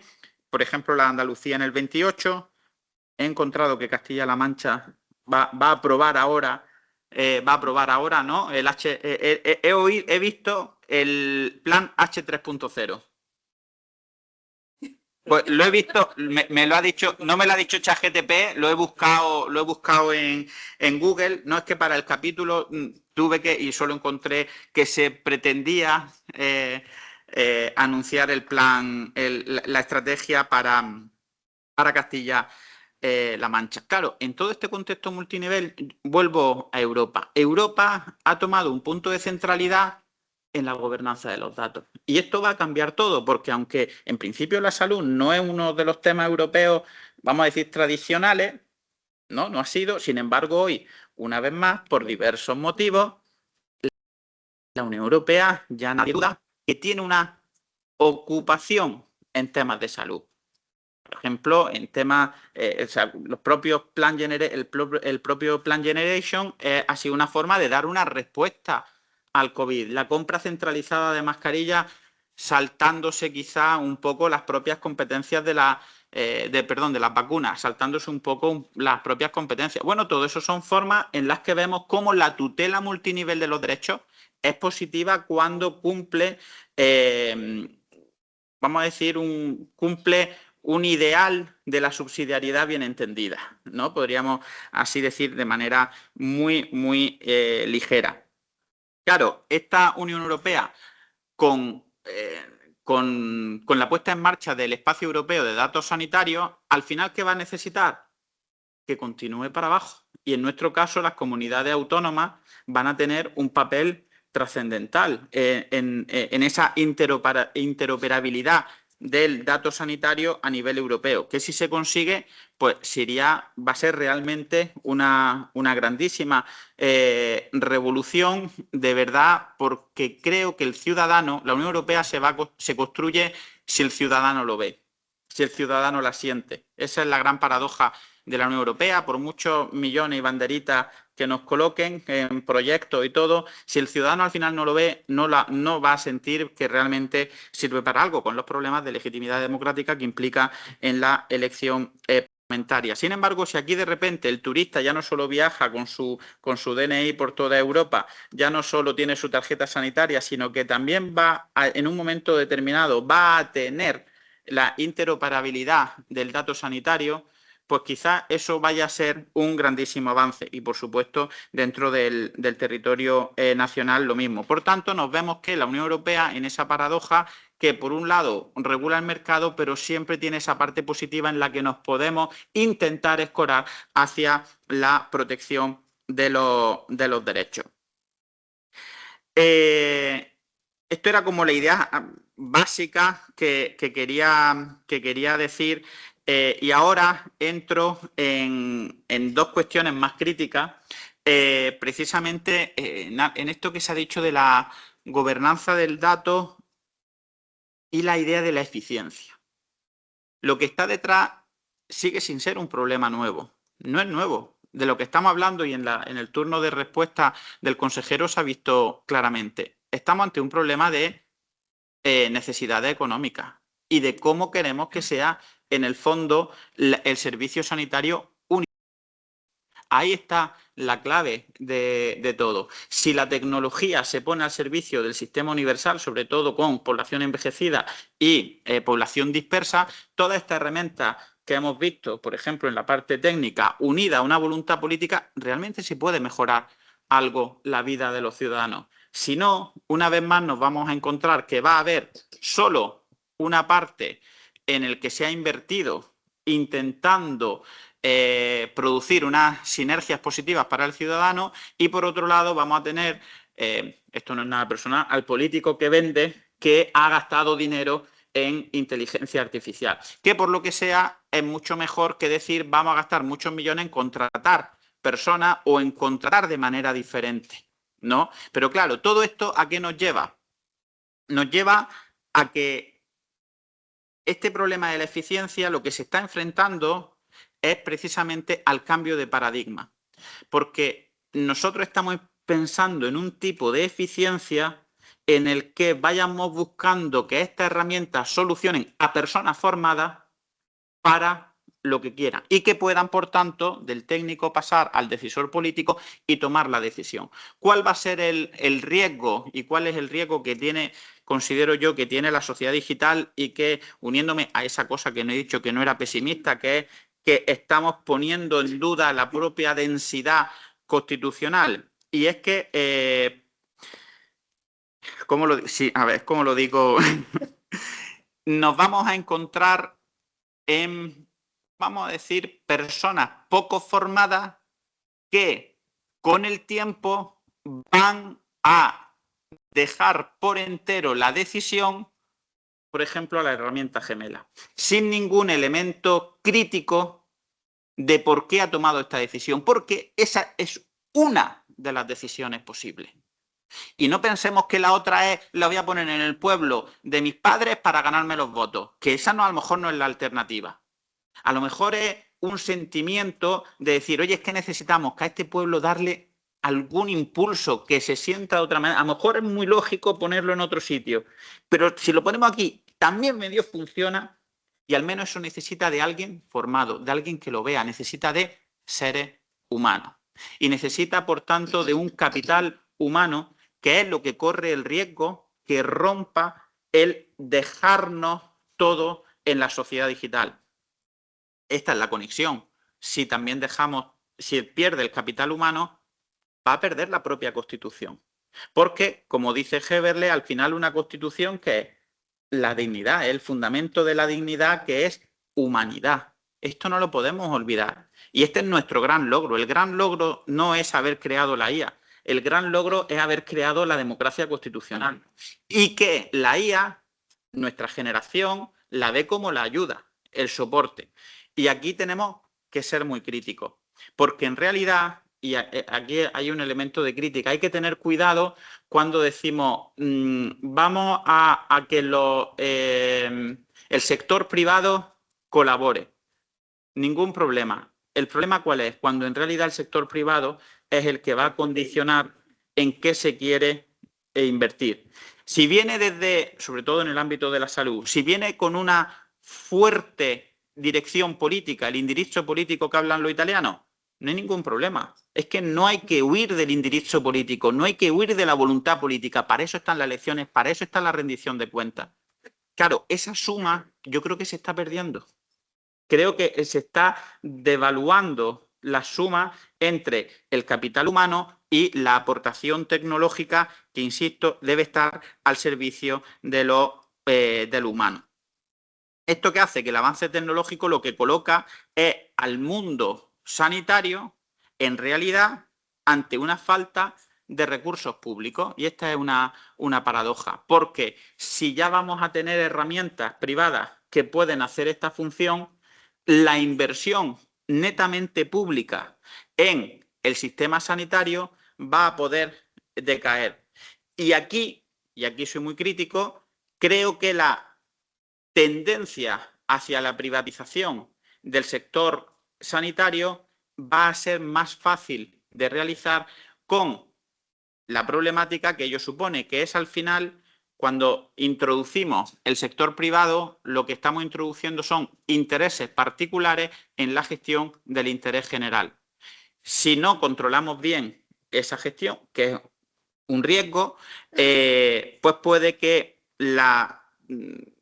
quede, digamos, lo positivo de la reforma, pues podría, a la larga, unida a esa falta de elemento crítico del enjuiciador futuro de la decisión política, nos podríamos encontrar en un problema importante. Y unido a una última cosa que añado, que es el problema de, y aquí la parte académica, es quién va a gestionar eso. Ya empiezan a oírse hablar de titulaciones de grado de gestor de datos. Claro, Entonces, ¿en qué, por ejemplo, los juristas en qué nos vamos a convertir? ¿En el máster que haga el gestor de datos para las decisiones jurídicas? ¿Qué se va a convertir el médico?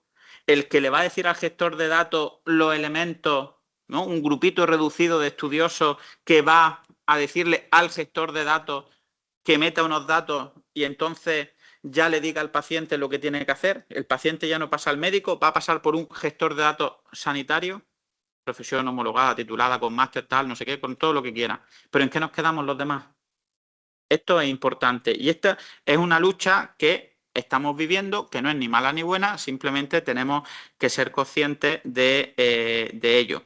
Y una última cosa que ya estoy terminando, digamos que se aparta del hilo general de la intervención, y es que yo también soy secretario de la Comisión para la Estrategia del Español de la Universidad de Granada, el español como lengua científica y académica de la Universidad de Granada, que ahora hemos hecho un manifiesto, invito a todos que lo conozcan, y debo decir, y aquí una crítica en la ley, que por favor intentemos no usar elementos no españoles, me refiero al sandbox regulatorio, dentro de la legislación en general, ¿no? Vamos, al menos en la ley, por favor, creo que hay palabras en castellano y como todavía estamos en anteproyecto y luego va a ser proyecto, yo aquí creo que me traicionaría, ¿no? En mi propio cargo si no hiciera esta mención, porque la idea es muy buena, la idea de buscar